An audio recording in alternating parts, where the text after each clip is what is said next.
everybody, Joseph Rothschild here, aka MBT, back with another episode of One Take Testing, the show in which I aim to show off a deck, give you a sense of how it will play, and let you know my conclusions all in one singular take. Today we are filming during day one of the subathon, which with any luck is still going. No, actually, I think is guaranteed to still be going because I'm uploading this one momentarily. And I am joined by a very special friend, the progenitor of this deck, and by that I mean they stole it off of Nico Video before I got a chance to steal it. Mambo Yugioh. How you doing, Mambo? What's going on, everyone? Mambo here. I'm doing good. This is the best deck I've ever played in my life. Yeah, given the caliber of deck you usually play, I actually think that's true. I don't think it's close either. The Ice Jade Coelacanth deck is still probably the one I'm the most proud of. If any of you like 10-minute testings, but you wish that they were funny, you should maybe consider subscribing to Mambo. He's making the best content on the platform, but unfortunately is currently locked behind the paywall of we have blacklisted him for his communistic sympathies from the YouTuber what? Our Cabal. content. Yeah. So we are stealing Mambo's deck list. This is his most recent Wasteman Wednesday, and do give that video a check if you want to see a little more in depth how this deck can play. If you want to see the combos this deck is capable of producing. But today we really only care about one combo, and that's using Monster Gate or Reasoning to send a shitload of monsters to the graveyard, including MACHINA RUINFORCE, a new release in, I believe it's out now. Burst of Destiny. So if you pulled this ultra rare at sneak peek or in your box and you thought it was useless, make sure you find it. Yeah, right now. And it is shockingly the correct amount of stars to make Super Dreadnought, Railcan, and Gustav max. You can loop 3 of these in one turn extremely easily, dealing 6,000. And then the 4th activation is a little harder, but it's not impossible. You can use Nightmare Unicorn to put it back, like Spiral players used to. You can use Machina Overdrive to do the same. So that's I think that's the gist of the deck. Everything else is cards that can't be summoned by Monster Gate, but fulfill the condition on RUINFORCE, I believe. Yeah, pretty much all you need to do. There's only 2 monsters here that are legal targets for Reasoning and Monster Gate. Everything else is only here for RUINFORCE. The handful of other Machina monsters are specifically just to get stuff out of your hand so that you can fuel the graveyard for RUINFORCE, so that's what Cannon and Fortress are for. And Citadel is just a backup because it's still just a very good card, and sometimes it's a very high variance strategy because you're relying on milling and the statistics of where is that 1 or 2 legal targets in the deck, so you do need to have some sort of backup plan. So, what happens if they ash your Reasoning? You go to game 2. Okay, what happens if the Machina Fortress is, the 2nd card on top of your deck? You probably go to game 2. That's a little bit more workable, but it depends if you have Left-Armed Offering or not, and I don't know. There used to be a time where Machina Fortress just raw would just win, but that was I was 16, so it's been a while. I have full confidence in this deck. See, now this is what I'm looking for. Wait, actually it's not what I'm looking for. Let's upstart. Yeah. You have Left Arm Offering and Called By. You can't, beggars can't be choosers with this deck, trust me.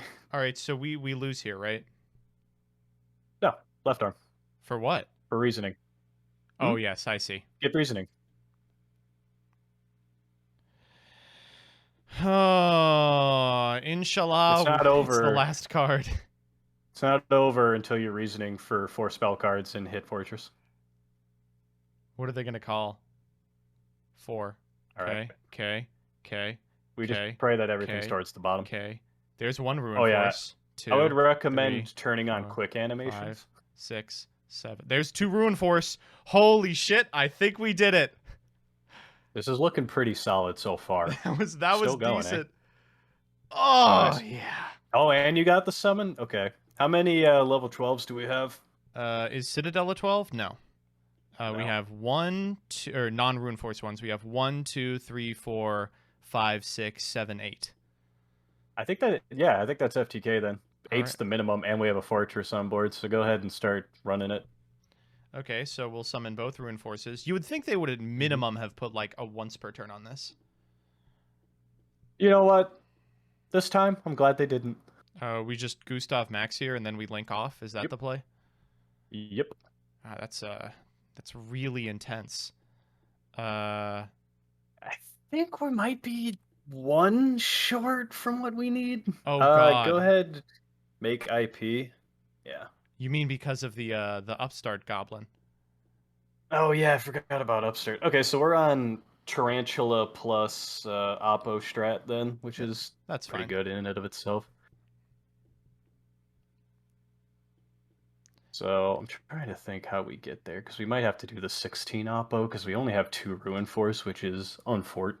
I also have no card in hand, so yeah, we were never going to be able to do it, because I don't think you hit Overdrive. Yeah. Do we just go into a 3 here? How many do we have left in Graveyard? I know we're getting a little tight on time. We've got 1, 2, 3, 4. Yeah, we're fine. Go ahead and Unicorn.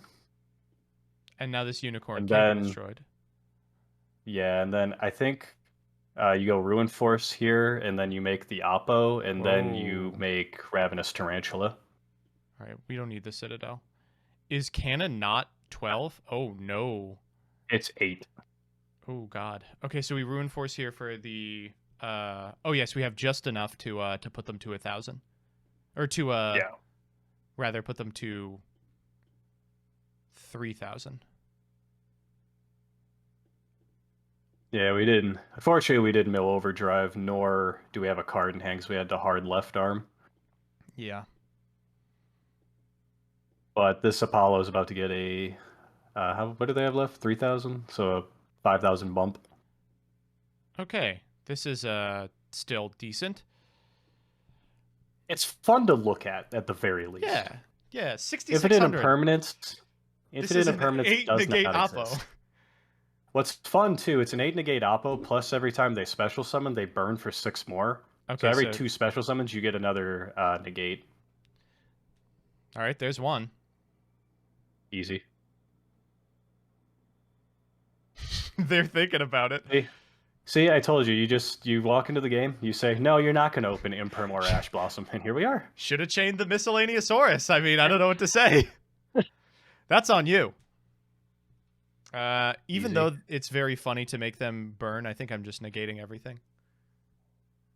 I was actually gonna ponder the question: do we let them summon the Archosaur here so they burn for 6 and then negate the Archosaur so that way we get an extra 600 attack?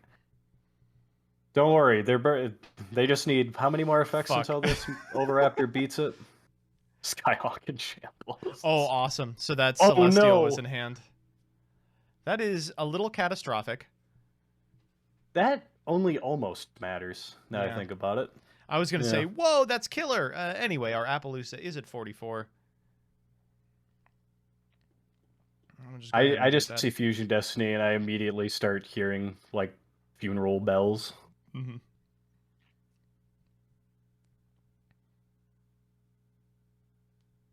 They're almost there. This is actually the most negates I've ever seen the Oppo. Usually people quit after 2. They're like really walking into it. They're like, we're going to get it for sure. This is everything I actually wanted to see when the Ravenous Tarantula Oppo play came to me. I was like, this is everything I've ever wanted. Hell yeah. So we're back with the deck, and I'd have to say that this is the best deck in the format, right? Like, would you expect this to be tier 1 or tier 0? If we're talking about fun, it's the greatest deck ever built, ever. It's tier 0, and nothing has ever come close. Like, the other person at the table is not going to have fun. But, like, for one of the 2 people, yes, it's going to be extremely cool. It's one of those where even if you lose to it, I think you have to look at it and go, damn, that was really cool. Yeah. Obviously, this is better in the OCG where they have 3 reasoning. Obviously, it's better in a world where Ash Blossom has never been printed, like an alternate universe or something. If Marvel is looking for another episode of What If, like that would be a pretty cool series to explore, I think. Like maybe Ash Blossom never got printed and everyone just plays Machina Dittos. But at the end of the day, I think we can say that you should probably not waste your money on this. Yeah, that's what I think I would say. You can feel free to waste your time on Edo Pro, but please do not buy some of these cards. I think they're actually quite expensive. Eh, I don't think so. If you already have Forbidden Droplets, what do you have to lose? That's fair. Everyone sub to Mambo.